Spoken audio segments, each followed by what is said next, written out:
Et bonjour à tous, pour ceux qui sont présents aujourd'hui sur ce webinaire destiné aux oraux du CRPE. Alors oui, c'est un vrai sujet parce que les oraux sont souvent la partie qui fait un peu stresser les élèves, parce que souvent on se retrouve devant un jury, il faut créer des séquences, il faut animer des séquences, il faut parler de soi.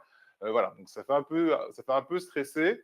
Donc on est là pour vous montrer les bonnes pratiques, comment s'y préparer, vous psychologiquement bien sûr, et nous aussi d'un point de vue pratique, comment ça se déroule chez nous EPSO en termes de préparation pour les oraux.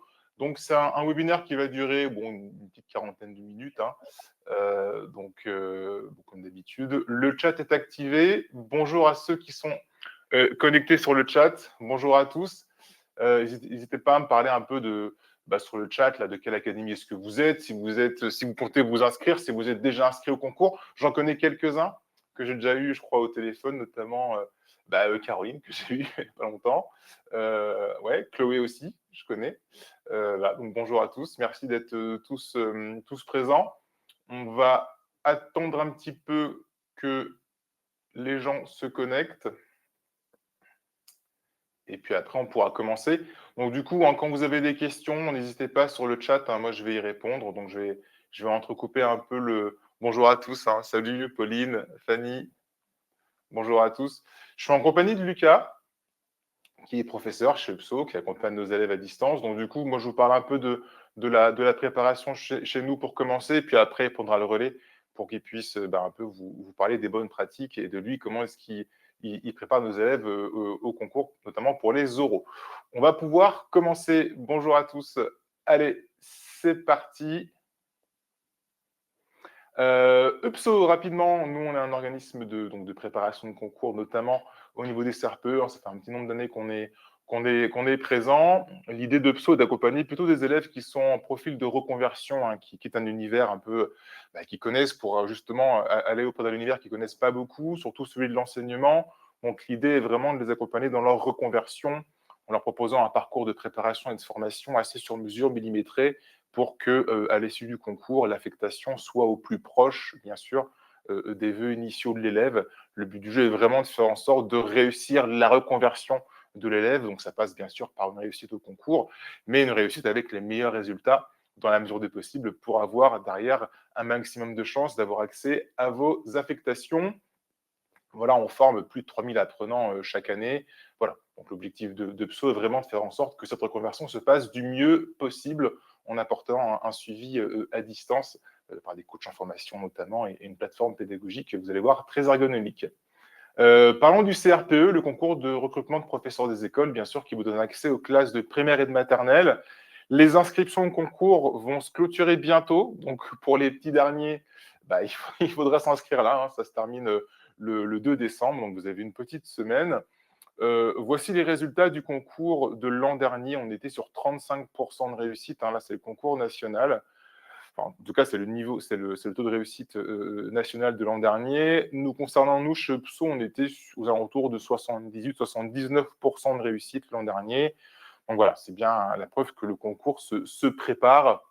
Voilà, c'est un concours vraiment qui est relativement exigeant, même si aujourd'hui, vous avez vu, il y a une réforme qui a été mise en place pour essayer de faire en sorte de capter plus de candidats. Donc, même si on peut considérer que le niveau du concours a été revu un petit chouïa à la baisse, il y a quand même beaucoup de choses à maîtriser et de notions pédagogiques à savoir également. En effet, pour participer au concours, il faut respecter des critères d'éligibilité. Il y en a plusieurs, les principaux, en tout cas les plus anciens, ils sont au nombre de 3. Vous avez le premier concours externe pour les masters ou pour les parents de 3 enfants, le second concours interne pour ceux qui ont un bac+3 et qui ont travaillé au moins 3 ans dans la fonction publique, et le troisième concours, hop, la slide est partie, je reviens dessus, et le troisième concours pour les élèves qui ont travaillé au moins 5 ans dans du privé. Donc, si vous correspondez à l'un de ces critères-là, vous êtes éligible au concours. Depuis quelques mois, on parle de la réforme qui va avoir lieu l'année prochaine et qui va rendre le concours accessible à partir de la L3, tout simplement. Peu importe le domaine dans lequel vous avez fait votre licence, dans la mesure où c'est un bac+3, vous êtes éligible au concours de la L3, mais je vais en reparler juste après. Chez EPSO, pour vous expliquer, nous, le but de la préparation est de nous préparer, bien sûr, pour tous ces concours-là. Le concours CRPE actuel, externe, interne et troisième concours. Alors, c'est les mêmes épreuves. On est sur 3 écrits et 2 euros d'admission. d'accord? Sauf que ce qui change, c'est le nombre de postes. Chaque académie a un nombre de postes proposés pour chaque voie de concours. Et on propose bien sûr un contenu lié au concours de la réforme, donc le nouveau concours externe accessible à partir du bac+3. Si vous avez encore des doutes quant à votre éligibilité ou si vous ne savez pas trop où est-ce que vous en êtes, alors, pour les élèves qui sont inscrits chez nous, demandez au coach directement. Et pour ceux qui ne le sont pas, vous pouvez prendre rendez-vous directement avec Upso. On va vous envoyer un petit lien de prise de rendez-vous pour que vous puissiez bloquer un créneau et on vous expliquera de quel domaine, en tout cas de quel concours vous êtes. Voilà pour ma part, je vais vous laisser avec Lucas et moi je vous reprends dans quelques petites minutes. À tout à l'heure. Merci Seymour. Bonjour à toutes et tous. Avant de commencer, pour pouvoir un petit peu, mieux orienter, mon discours, est-ce que vous pouvez m'écrire dans le chat si vous êtes plutôt inscrit pour le concours, l'ancienne version, on va dire le concours, master 2, M2, ou bien pour le nouveau concours plutôt, L3? Pour les 2, OK. M2 plutôt master, OK. Parce que là, l'idée, c'est de vous présenter effectivement, l'organisation des oraux, pour, le concours, niveau master. Pour le niveau licence, j'essaierai de faire un petit aparté de temps en temps pour, expliquer, rapidement la différence entre les 2, les petites nouveautés. Mais à ce jour, il n'y a pas de sujet zéro pour les oraux. Donc, ça reste un petit peu flou, pour tout le monde. On est encore un petit peu dans l'incertitude. On a quelques pistes, mais celles que vous avez probablement, déjà pu lire, sur le site de devenir enseignant, .gouv.fr. Donc pour la première, donc il y a 2 épreuves, orales, que ce soit pour le M2 ou L3, donc je différencie comme ça, M2 ou L3. Merci à tous en tout cas pour, vos réponses. Donc la première épreuve, elle se déroule, on va dire, en 3 étapes et ce sera la même chose pour les 2 concours. Donc une première partie, sur l'EPS. Donc là, vous aurez 30 minutes de préparation. Pour le L3, vous aurez 10 minutes de préparation. Là, il y a 30 minutes de préparation. On va vous demander de présenter, en fait, si vous voulez, une situation d'apprentissage issue d'une problématique. C'est-à-dire que alors, on a un diaporama, je ne vais pas forcément le suivre ou je ferai des allers-retours, mais je vais essayer de rester, concis malgré tout. Donc en fait, on va vous donner un sujet, vous allez avoir une problématique. Alors pour vous donner, un exemple, ici, il y avait un constat qui était observé où on nous dit que, au moment où le professeur lance la musique, les élèves se mettent à courir spontanément en rond et sans respecter le rythme et la dimension de l'espace scénique. Donc on a notre problématique, on a le cycle de référence et on nous donne l'APSA. Donc l'APSA, c'est l'activité physique sportive et artistique. Ici, il s'agit de l'APSA danse. Selon les académies, vous aurez 4 APSA qui seront définis en avance.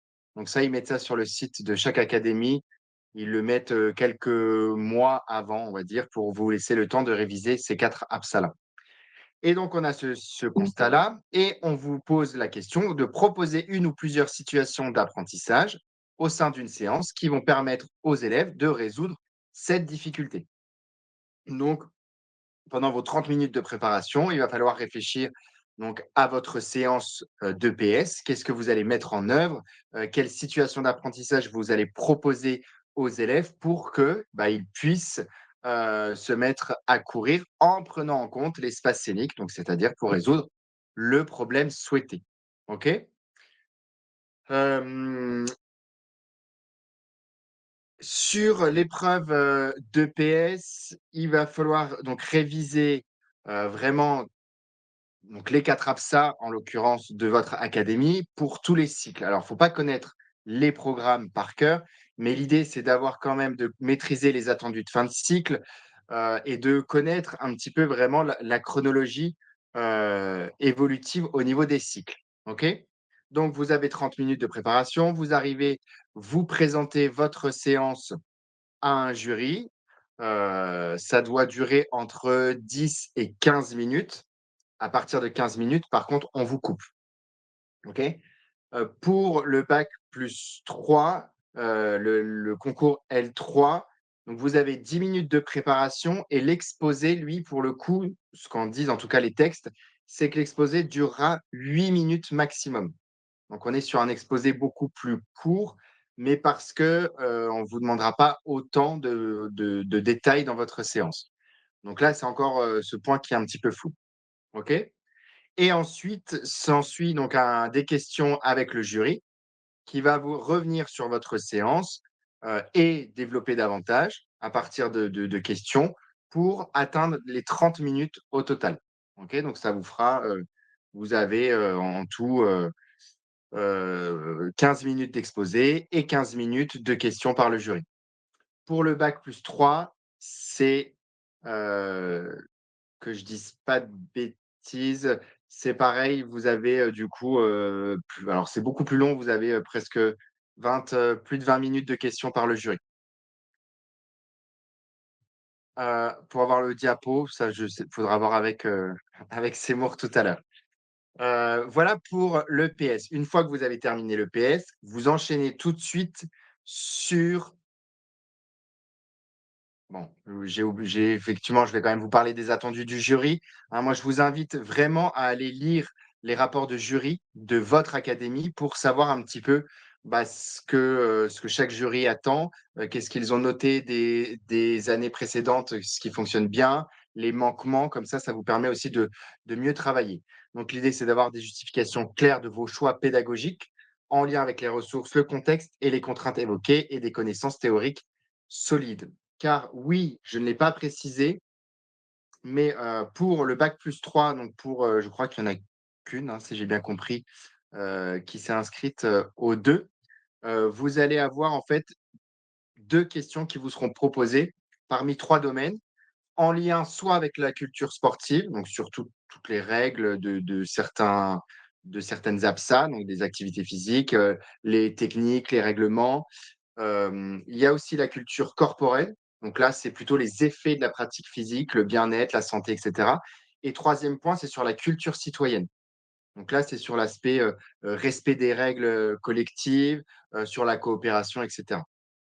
Et donc parmi ces 3 thématiques, vous aurez, 2 questions qui seront posées. Donc ça, c'est uniquement pour le L3. OK? N'hésitez pas à poser des questions si jamais, c'est pas clair. Pour l'EPS également, avant de passer à la suite, vous avez parfois la possibilité dans votre salle, d'avoir un tableau blanc avec des Velleda ou, enfin bref.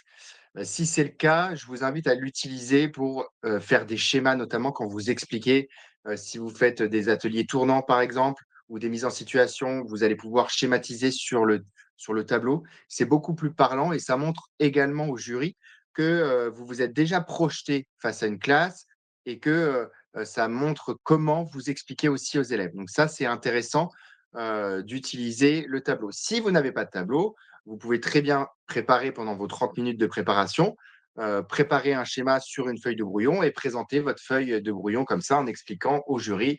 Donc ici, les élèves, il y aura un groupe qui sera positionné ici, ils vont devoir faire une passe aux autres élèves qui sont en face, et cetera, et cetera.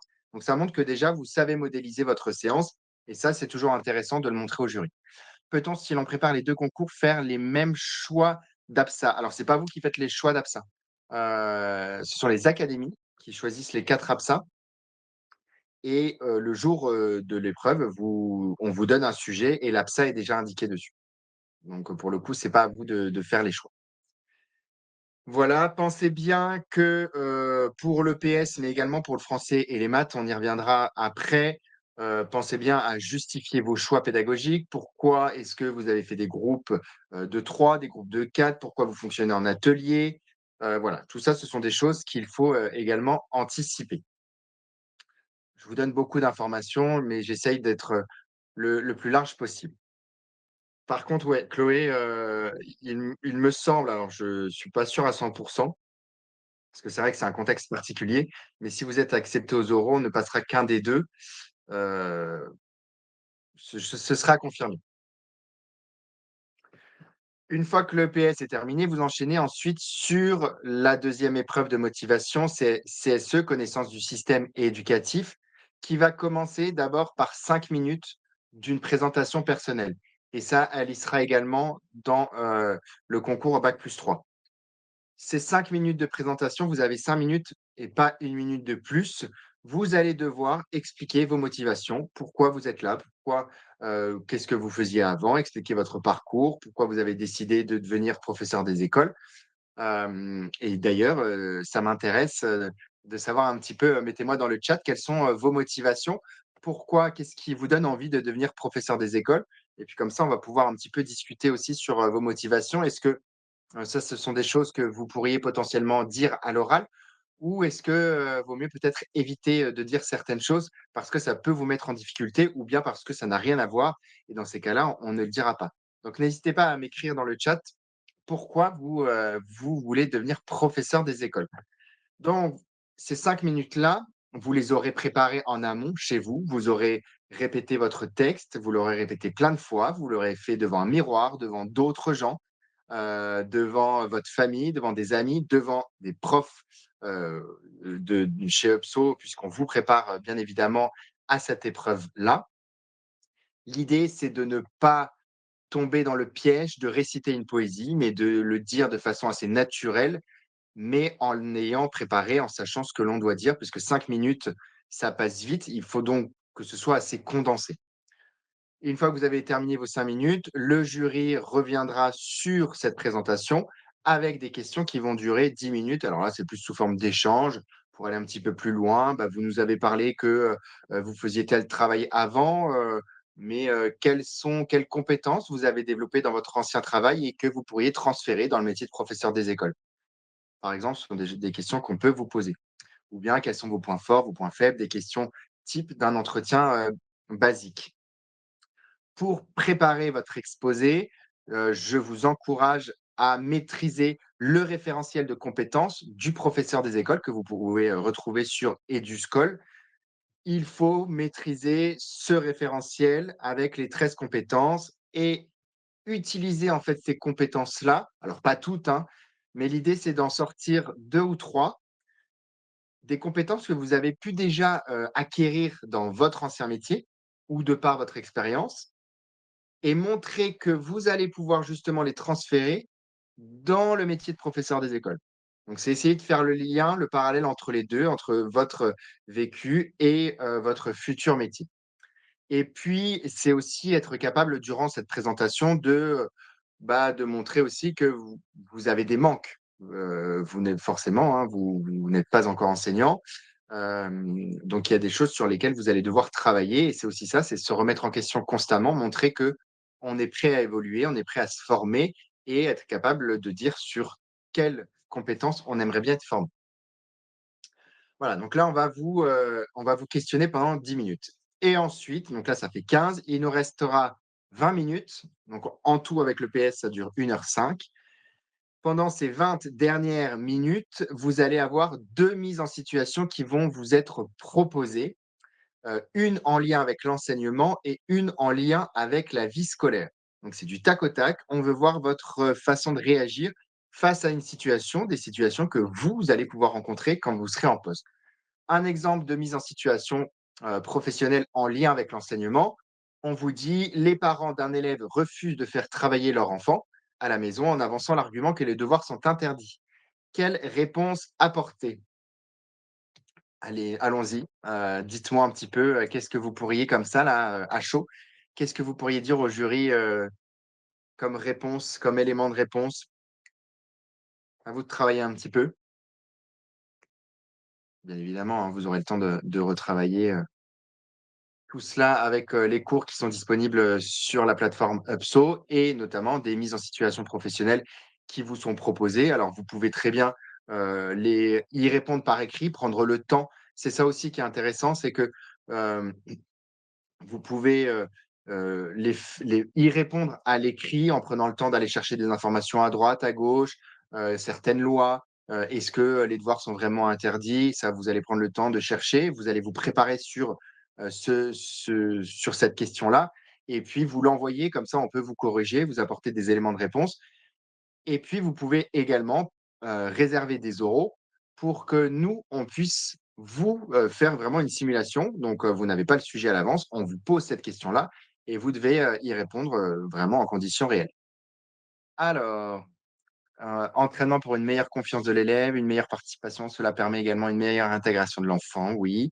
Les devoirs permettent de consolider les travaux étudiés en classe, oui. Les travaux écrits sont interdits, mais il est important de consolider les apprentissages vus en classe à la maison afin de mieux les mémoriser.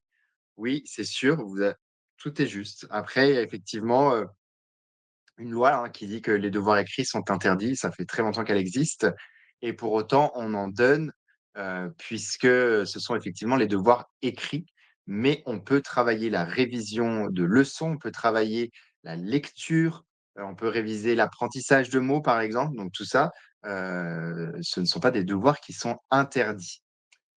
Donc mettre en avant l'importance de la coéducation, ouais, très bien, Gladys. Pour leur faire prendre conscience de l'importance de leur rôle exactement pour aider l'enfant à avancer dans son apprentissage. Oui et tout ça et je vois aussi parce qu'ils veulent le meilleur pour leur enfant et ils peuvent participer à leur développement même sous forme de jeu. On apprend beaucoup par le jeu et ça, je suis tout à fait, d'accord avec vous Fanny et c'est important de le préciser notamment lors de la réunion de rentrée avec les parents qu'ils n'hésitent pas, à jouer avec leur enfant et de faire rentrer les parents aussi. C'est ce que je faisais, tous les vendredis, après-midi, les parents, étaient les bienvenus dans ma classe je mettais en place des ateliers de jeux et ils jouaient, ils découvraient aussi le plaisir de jouer avec leur enfant et ça, c'était chouette. Donc oui, vous avez raison et en même temps, il y a aussi ce côté, heu, les devoirs, il y a forcément des parents qui n'auront pas le temps, des parents qui seront désintéressés, malheureusement et du coup, vous allez aussi, parfois créer, une plus grosse fracture entre, des enfants qui vont avoir un fort soutien à la maison et d'autres, qui, n'ont pas de soutien et toutes les familles ne sont pas en capacité d'aider les enfants. Ça, vous avez tout à fait raison. Donc ça, tout ça, ce sont des choses qui sont aussi à prendre en compte et si vous leur donnez des devoirs à faire à la maison, il faut se dire que ce sont des choses qu'ils pourraient potentiellement faire seuls aussi. OK, merci et oui, proposer un rendez-vous, oui, réaction, à chaud, Christelle, vous avez tout à fait raison. Les devoirs permettent une meilleure mémorisation de l'enfant et les parents peuvent suivre, j'imagine, l'évolution de leur enfant. Oui, c'est vrai aussi. Après, il existe aussi des solutions, hein. C'est pour ça qu'il y a eu, ça avait été mis en place le système devoir fait à l'école, alors c'était plutôt pour les collégiens. Pour, l'école primaire, il existe les APC, les activités pédagogiques complémentaires, qui peuvent être sur un temps donné, sur une période bien spécifique, un moment d'aide aux devoirs pour aussi, prendre ces enfants-là qui n'auront peut-être pas le soutien à la maison et leur expliquer comment on fait, les devoirs, leur donner des habitudes. Ça, ce sont des choses qu'on peut mettre en place également. OK? Et puis un deuxième pour l'étude aussi, non, alors l'étude, en fait ça, c'est pour le coup, vous pouvez pas l'obliger parce que l'étude c'est payant et c'est mis en place par la commune. Donc là, on sort de l'éducation nationale, c'est la commune qui met ça en place, et c'est payant donc les familles ne sont pas obligées. Alors que les APC, même si c'est pas obligatoire non plus, ça reste gratuit et ça reste en dehors, du temps, scolaire. Durant les récréations, vous remarquez qu'un groupe d'élèves s'amuse à entrer dans les toilettes mixtes de l'école pour exposer aux autres élèves leur partie génitale. Comment réagissez-vous? Donc là, on est vraiment sur, le lien avec la vie scolaire. Hem, Vous pouvez réagir, si vous voulez. De manière générale, que ce soit pour l'une ou l'autre des situations professionnelles que vous allez avoir, l'idée c'est d'être assez, organisé quand même et d'avoir un plan. C'est-à-dire, une première partie, si vous voulez, où vous allez, à chaud, expliquer quelle réponse vous allez avoir, avec l'enfant notamment, ou les enfants ou, la famille, si c'est la famille qui vient vous voir, comment vous réagissez à chaud. Ensuite, comment vous allez pouvoir réagir sur, heu, du long terme, plutôt, avec, notamment, par exemple, on pourrait, proposer, ouvert à tous des tables rondes sur la coéducation, puisque il y avait, quelqu'un qui en parlait juste avant. Donc ça, on pourrait très bien dire, qu'est-ce que vous pourriez mettre en place, tout au long de l'année? Et notamment, cette réunion, cette réunion de parents de début d'année, sont des choses que vous pourriez, présenter. Donc une partie à chaud, une partie, sur, du long terme notamment et puis, une dernière partie plutôt en lien, avec votre classe. Qu'est-ce que vous pourriez mettre en place dans votre classe? Heu, alors bon là, pour le coup, c'est plutôt sur, les devoirs, c'est un peu plus compliqué où on pourrait proposer là les APC, ce que je vous disais. Pour le deuxième exemple, on va pouvoir, évoquer, l'EMC, l'éducation morale et civique. On va pouvoir proposer une séquence, sur une période donnée, le harcèlement, ça peut être bon, on va peut-être pas employer le mot de harcèlement sexuel, on va pas aller jusque-là, mais néanmoins, ça fait partie des nouveaux programmes, sur le développement, j'ai plus le terme exact, mais vous pouvez le retrouver sur Eduscol. Il y a tout un livret qui a été, mis à disposition et ça fera partie des grandes tendances, je pense du concours 2025-2026. Voilà pour cette première épreuve. Si on passe ensuite donc pour, cette épreuve-là, les 2 mises en situation, on est plutôt sur, des questions-réponses. Donc vous allez, développer un petit peu, bah, je pourrais proposer, une séquence, qui durerait, toute une période. «Ah oui, et qu'est-ce que vous metteriez, dans cette séquence?» Donc, voilà, c'est plutôt, des questions-réponses, c'est pas à vous de parler pendant 10 minutes. Explication aux enfants concernés, convocation des parents. Oui, tout à fait. Expliquer aux enfants, y faire référence dans les sessions ateliers EVAR, c'est communication aux parents et aux élèves. Oui, aussi. N'oubliez pas de solliciter aussi le directeur, la directrice, hein, quand c'est comme ça. Quand il y a des cas qui sont un petit peu sensibles, n'hésitez pas, à mentionner, le directeur ou la directrice. Voilà globalement pour cette première épreuve. Et donc, qu'est-ce que j'aurais oublié de vous mentionner? Associer ses compétences au référentiel, ça oui. Pratiquer les mises en situation à l'oral, ça oui, bien évidemment. Anticiper les questions fréquentes, réviser les concepts clés comme la différenciation, l'inclusion, l'évaluation formative et ça, ce sera notamment, très important pour le français et les maths. Maîtriser les acronymes PAI, PAP, PPRE, effectivement, le langage de l'éducation nationale avec, tous ces acronymes, il faut effectivement, les maîtriser. Et enfin donc, la deuxième épreuve, l'épreuve de leçon. Là, vous avez un temps de préparation qui dure 2 heures, hem et ensuite vous allez devoir, l'oral va durer 1 heure en tout. 30 minutes pour le français, 30 minutes pour les maths et pendant vos 2 heures de préparation, c'est à vous de gérer votre temps. Donc l'idée, c'est de vous répartir, le temps, 1 heure, de français, 1 heure de maths. Après, c'est libre à vous de l'agencer comme vous, voulez. Vous allez avoir, tout un dossier qui vous sera donné avec, différents documents, un corpus assez, complet. Ça peut être, des traces écrites qu'on peut retrouver dans des cahiers, ça peut être, des, exemples, d'erreurs faites par des élèves, ça peut être un extrait des textes officiels, ça peut être également des textes, issus de la recherche, donc plutôt axés, didactique. Donc voilà, vous allez avoir un corpus qui va être détaillé. Vous aurez parfois, un extrait des programmes pour vous aider malgré tout, hein, puisqu'on sait que vous ne pouvez pas apprendre par cœur tous les programmes, surtout avec les nouveaux programmes qui sont sortis là cette année. Donc on vous mettra un extrait des programmes et donc on va vous demander de présenter une séance selon un thème qui vous sera imposé. Selon les académies, puisque chaque académie va créer ses propres sujets. Vous pouvez d'ailleurs retrouver la plupart du temps sur vos académies les sujets des années précédentes. Et il y a certaines académies qui vont faire le choix de vous imposer une période. Par exemple, bah, vous devez présenter la séance, la première séance au cours de la période 3, donc c'est-à-dire après les vacances de Noël. On peut vous imposer également la séance. Est-ce que vous devez présenter la première séance, la deuxième, la troisième? Donc tout ça, ça va vraiment dépendre, des académies. Donc vous allez devoir présenter une séance qui sera intégrée dans une séquence. Donc si vous ne maîtrisez pas encore le vocabulaire, ne vous inquiétez pas. Vous aurez tout vous aurez l'occasion de revoir tous ces cours-là, via la plateforme, UPSO.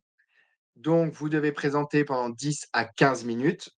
Alors c'est, une fourchette, hein, on vous arrêtera à 15. Vous pouvez durer moins de 10 minutes. Ça reste, bon, ça reste un peu court. L'idée, c'est quand même d'atteindre les 10 minutes. D'où un entraînement vraiment pour vous entraîner à essayer de prendre conscience que, bah, parfois 10 minutes, ça peut être long quand on ne sait pas quoi dire et donc qu'est-ce que je vais pouvoir développer? Donc entraînez-vous le plus possible. Vous avez l'occasion de faire plein d'oraux, avec, différents, professeurs et on vous met vraiment en conditions réelles à chaque fois que, vous réservez un oral. Donc vous allez pour le coup choisir un sujet qui sera disponible sur la plateforme. Vous en avez 10 en français et 10 en maths qui sont, mis à votre disposition avec, un corpus de documents et donc libre à vous de choisir celui que vous voulez. Si, par exemple, vous voulez, vous dites: «Bah, là, j'aimerais bien m'entraîner sur, le cycle 3, donc plutôt, CM1, CM2», bon, bah, je vais choisir, le sujet qui me convient le mieux. Après, libre à vous également, en tout cas pour le début, de prendre un sujet et de dépasser le temps imparti. De vous dire: «C'est pas grave, je ne respecte pas le temps. Là, l'idée, c'est de me préparer au mieux». Donc je vais vraiment pousser, mes révisions sur ce sujet-là, sur ce chapitre, par exemple, les nombres décimaux, sur l'aspect, didactique et pédagogique. Donc je vais aller chercher aussi tous les documents qui sont mis à disposition, aussi bien sur la plateforme UPSO que, plutôt des textes aussi, qu'on peut appeler ça officiels sur Eduscol. Vraiment, je vous conseille fortement de vous aider des documents, des guides d'apprentissage sur Eduscol. Il en existe plein. Ils sont parfois très conséquents, néanmoins, ils ont un apport didactique qui est hyper intéressant et qui vous permettra de mieux comprendre aussi, certaines approches et comment, on développe, comment on aborde une notion, en classe. Donc là, je vous conseille vraiment d'aller, sur Eduscol quand vous préparez un sujet notamment. Si on doit faire un choix entre les 2 avec toutes les préparations aux différentes matières, quel est le concours le plus dur, master ou L3? Hem, c'est une très bonne question, alors je pourrais pas vous répondre honnêtement, tout simplement parce que, le concours L3, il a pas encore eu lieu, donc on ne sait pas vraiment comment ça va se passer. J'aurais envie de dire que, le concours L3 sera moins exigeant pour la simple et bonne raison qu'ils ont abaissé le concours pour que, une fois qu'on a le concours, on puisse être en poste. Donc c'est-à-dire, vraiment, travailler, être en stage, travailler la pédagogie, développer sa didactique et cetera. Alors qu'avant, pour le concours master, on estimait que vous aviez déjà fait des stages, donc que vous aviez déjà ces connaissances-là. Donc on en attendait plus de vous.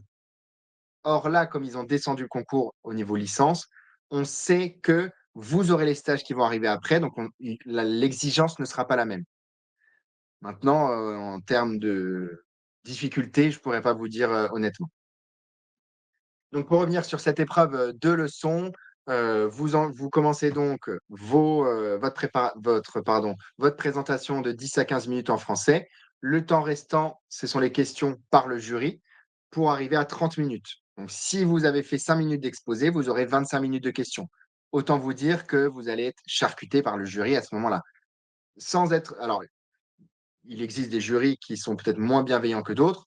La plupart du temps, ça reste un jury qui est bienveillant. Ils sont en général 2, ça va dépendre des académies, mais souvent ils sont quand même 2, voire 3.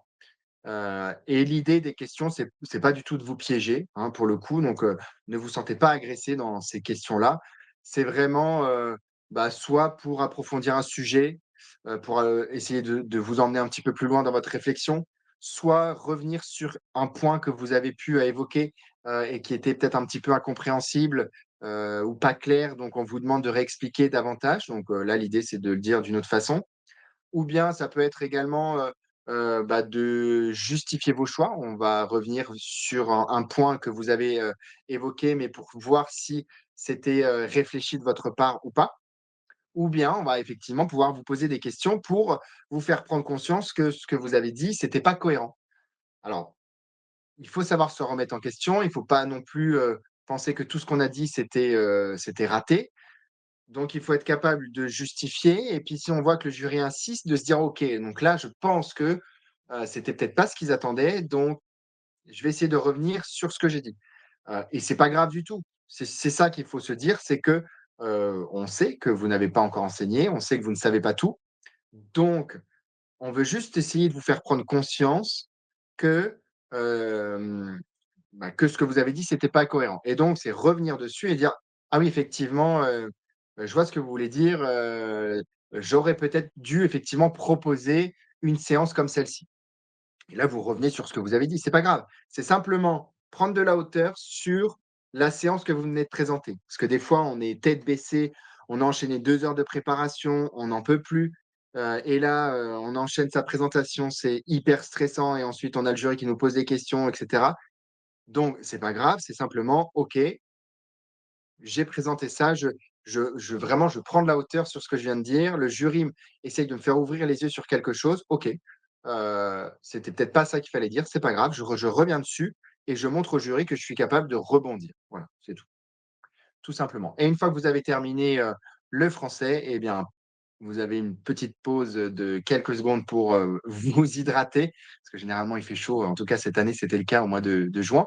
Boire un petit coup et vous enchaînez direct avec les mathématiques. C'est exactement le même principe, exactement la même chose. Quelques exemples, par exemple, on peut vous dire, on peut vous demander de construire une séance sur le lexique de la peur en grande section, d'entraîner au geste graphique au CE1, construire une séance de compréhension sur un support oral au CM1, par exemple. Donc tout ça, ce sont des grandes thématiques qu'on retrouve quasiment tous les ans.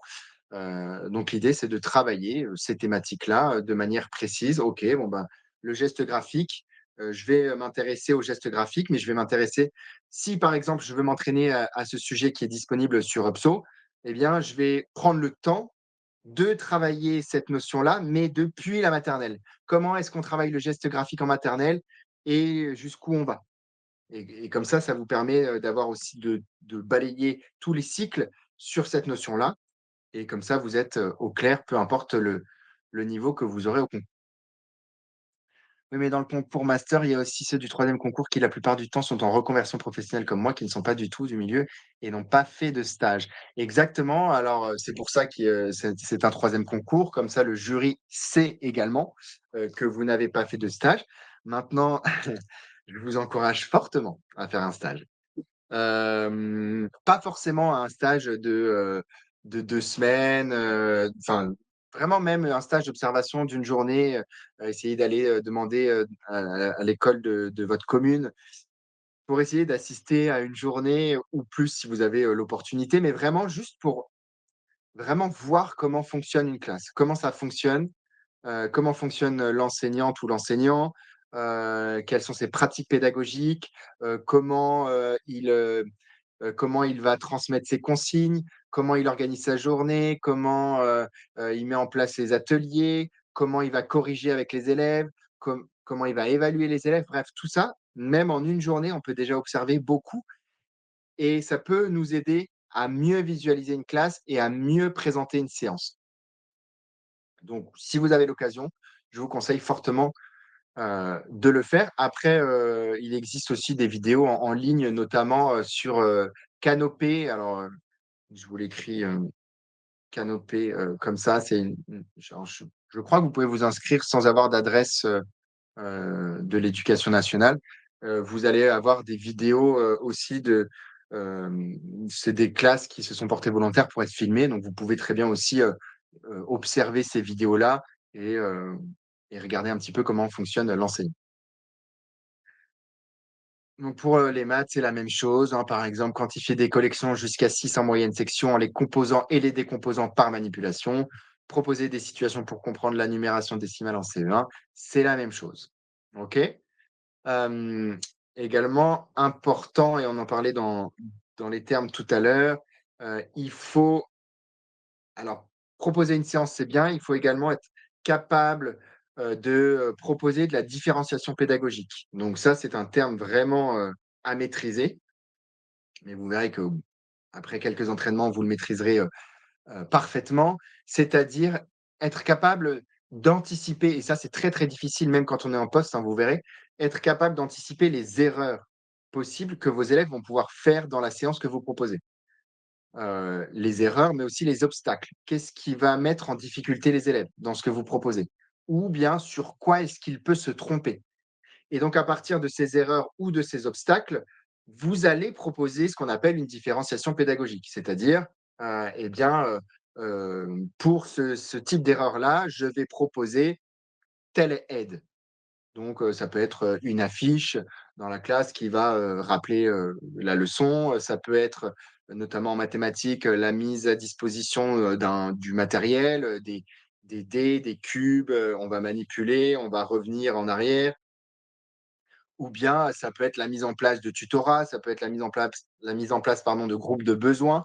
Donc tout ça, c'est de la différenciation pédagogique. Mais c'est également anticiper des enfants qui vont, avoir des facilités, pour qui ça va être beaucoup plus facile, ils vont être, plus rapides. Qu'est-ce que je fais aussi avec ces élèves-là? Qu'est-ce que je leur propose? Donc c'est ça aussi la différenciation pédagogique. Donc c'est pouvoir accompagner chaque enfant du mieux possible. Donc ça, c'est un élément qui est hyper important dans la présentation de votre séance, que ce soit en français ou en maths, il faut pouvoir évoquer la différenciation pédagogique. Ça, c'était le dernier point sur lequel je, souhaitais revenir. Mmh. Enfin, nos conseils, travailler avec les programmes et les documents d'accompagnement et du SCOL, c'est ce que je vous disais. Franchement, c'est votre bibliothèque dorénavant. Vous exercer à faire des sujets dans le temps imparti. Alors, c'est ce que je vous disais au départ, pas forcément. On peut très bien se dire, cette notion-là, je la maîtrise pas, je veux prendre le temps de la travailler. Et puis, bah, petit à petit, on va se dire: «OK, bon, bah, maintenant, je vais mettre le chronomètre et bah, je vais préparer et français et maths en même temps». Hem, Moi, je vous encourage à commencer même dès maintenant la préparation aux oraux. N'attendez pas d'avoir les résultats de l'écrit. Beaucoup font cette erreur-là en se disant: «Mais j'arrive pas à me motiver, parce que je sais même pas si je vais avoir les écrits».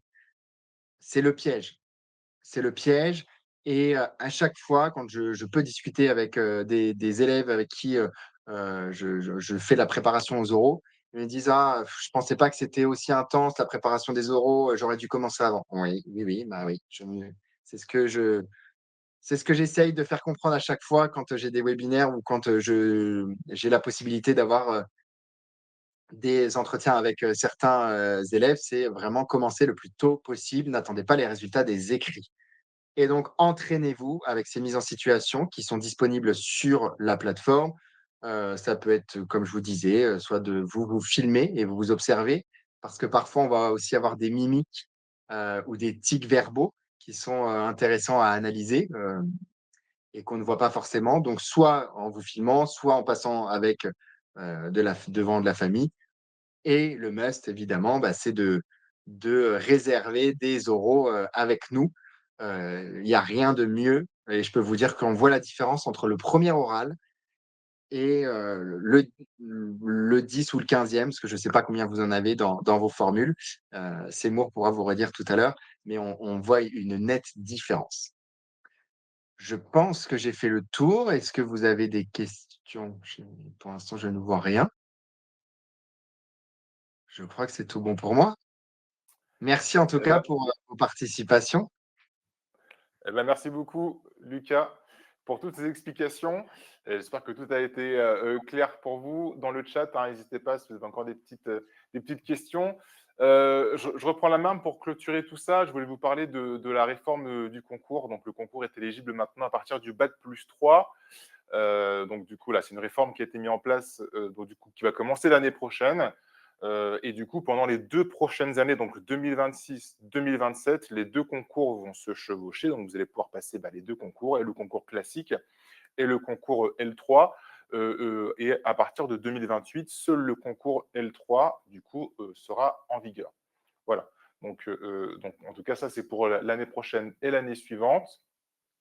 Si vous avez encore des questions, hein, par rapport à votre éligibilité, pour ceux qui ne sont pas encore inscrits chez nous, n'hésitez pas à prendre rendez-vous, hein, avec les responsables d'admission. Comme ça, on pourra bien vous renseigner et en tout cas, vous diriger.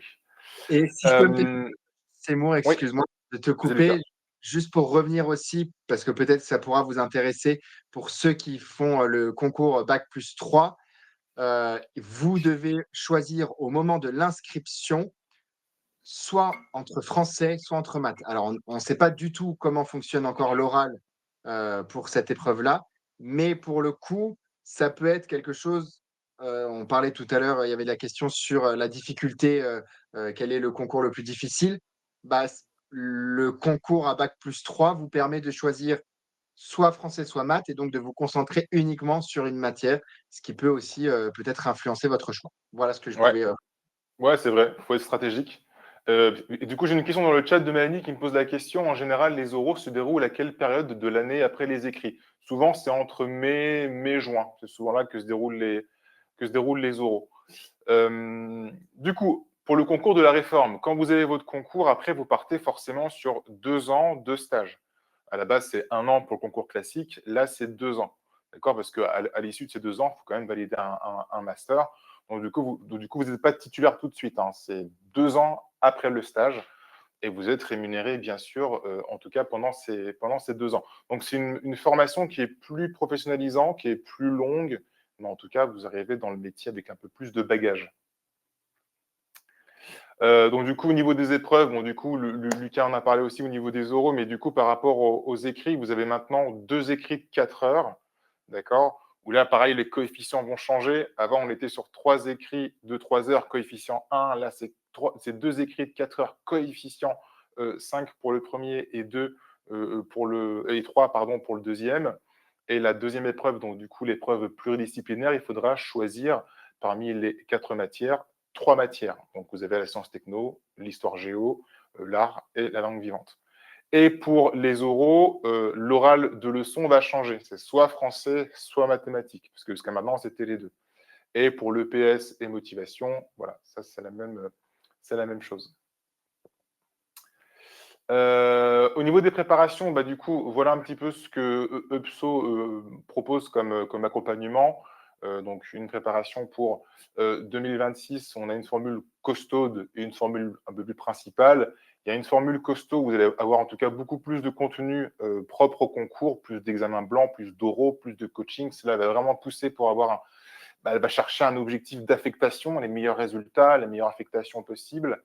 Et on propose également en tout cas le même suivi, le même type de formule, si vous voulez, pour le concours aussi en lien avec la réforme. D'accord? Voilà, donc on a 2 préparations, bien sûr, pour les 2 types de concours. Pour les élèves qui veulent y aller plus tranquillement, plus doucement, on propose également un suivi pour le concours 2027. Vous voyez, donc là, on a encore plus gonflé les contenus propres au concours. Vous voyez, mais là, on part sur un emploi du temps qui sera quand même beaucoup plus light, beaucoup plus léger, mais sur un suivi sur le long terme, où là, vous allez vraiment pouvoir prendre le temps de bien préparer votre concours tranquillement. Donc, de ce côté-là, cette formule-là a été mise en place. On parlait souvent du compte de formation. Oui, le compte de formation est pris en compte. Donc, nous, UPSO, organisme reconnu par l'État, on peut mobiliser le compte de formation. Donc, n'hésitez pas, si vous voulez qu'on en parle, prendre rendez-vous directement et on vous dira comment ça se passe chez nous. Voici le petit lien qu'on vous envoie pour prendre rendez-vous.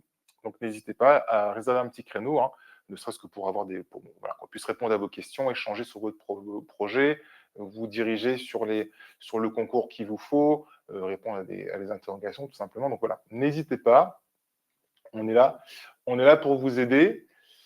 Je vais rester encore 2 petites minutes pour répondre à d'éventuelles questions, hein, n'hésitez pas, allez-y. Et puis après, donc Du voilà, coup, pour ceux pour qui ont encore des petites rebondir interrogations. sur la question de Cindy Seymour, effectivement, hein, pour ceux qui n'ont pas fait le master MEF, donc métier de l'éducation, de l'enseignement et de la formation, donc le master spécifique au concours de professeurs des écoles, vous êtes du coup la première année à 50% en classe et 50% en formation. Donc c'est vraiment moitié-moitié. Alors que si vous avez le master MEF, vous êtes à 100% en classe et vous avez quelques mercredis de formation par-ci par-là. Alors, encore une petite question ou 2 questions. Bon, ça a l'air d'être plutôt calme au niveau du chat. Du coup, on va pouvoir s'arrêter là. Merci beaucoup à tous ceux qui ont été présents, à tout le monde qui était présent sur le chat. Merci beaucoup. Merci à toi aussi, Lucas, d'avoir présenté tout ça. Merci à vous. Pour ceux qui ont besoin de plus d'informations, bah, comme je vous l'ai dit, hein, prenez rendez-vous, n'hésitez pas, on pourra discuter de tout ça. Bon courage pour ceux qui sont dans la préparation avec nous. Voilà, continuez, allez-y, hein. On y est presque. Pour ceux qui ne sont pas encore dedans, on va prendre le temps d'analyser tout ça et n'hésitez pas à venir vous renseigner. Et moi, je vais vous laisser. Bonne journée à vous, bon appétit pour ceux qui sont en train de déjeuner et puis bah, un de ces jours.